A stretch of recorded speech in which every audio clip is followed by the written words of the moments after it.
Longpo, sir, the military men and women and the police, whose duty it is to protect the sovereignty of the nation and quell the unrest, sometimes inevitably have to wound and kill the thieves. But killing and hurting people are an accessory.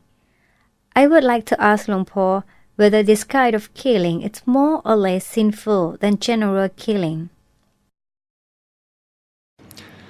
The Lord Buddha clearly stated that the amount of karma accrued by any evil action more or less is measured by the degree of darkness and cloudiness of the mind as the result of such an action. The clouded mind leads to the woeful state of existence. On the contrary, if the mind is bright and clear, the blessing state of existence will be the destination. Simply put, one will enter the heaven or hell afterlife, or the karma done is either heinous or light depending solely upon the degree of cloudiness of one's mind. Regardless of the cause of the killing, once one successfully kills another, the more cloudiness of the mind as a result of the action, the more the karma. The less cloudiness of the mind, the less karma will develop. That is the rule.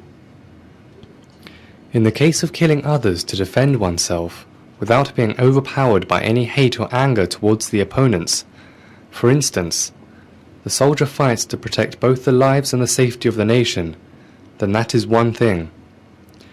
But in the case of fighting while harboring a feeling against the foes, such feeling definitely darkens the mind.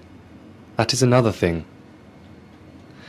But if the situation has compelled you to kill the enemies in order to save the country, try to kill the least amount or merely cause fewer injuries. Preset your intention in this way, for the degree of karma depends upon the circumstances of the situation, as well as the state of mind of the individual killer. This is the first principal judgment.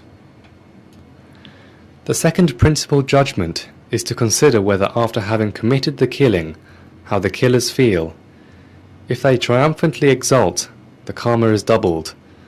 This is because, having a malicious will to kill others, they rejoice in the cruelty they have committed.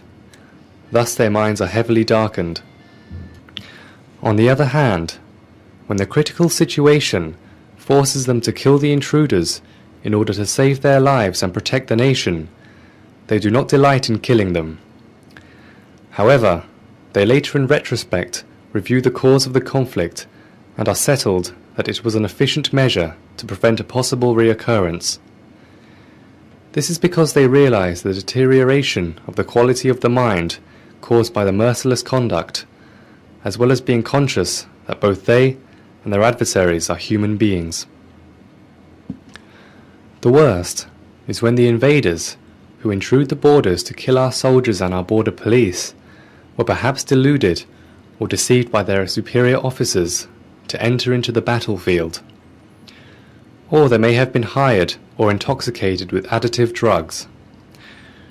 When reflecting on the illusions that lead them into the brutal bloodshed, instead of delight in killing the hostile enemy, they take pity on them. If it happens this way, they who have massacred the foes have less karma than the first mentioned.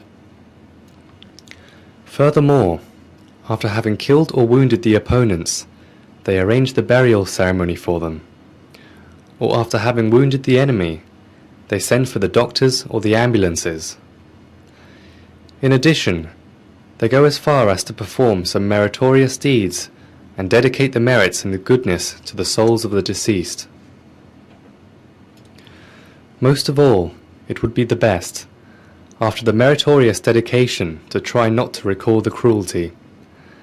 Let it be the end of it, and don't even think about it, because it is a rule that whenever one recollects the days of wickedness, the quantity of karma in his or her mind is multiplying, because his or her mind is redarkened by the recollection. On the opposite end, each time one recalls one's good deeds conducted in the past, one's mind is accumulating brightness. Once the unpleasant event has been settled, delete its record from your memory. How do you delete it? You delete it firstly by forever not thinking about it. Secondly, you delete it by thinking only of pleasant experiences, such as meritorious deeds and wholesome actions that you have performed in the past. The best way is to practice meditation every night and visualize the crystal ball or the image of the Lord Buddha continuously in the center of your body. This is the method to upgrade the quality of the program in your mind so that karma will have no chance of developing, and instead your merits will be growing day and night.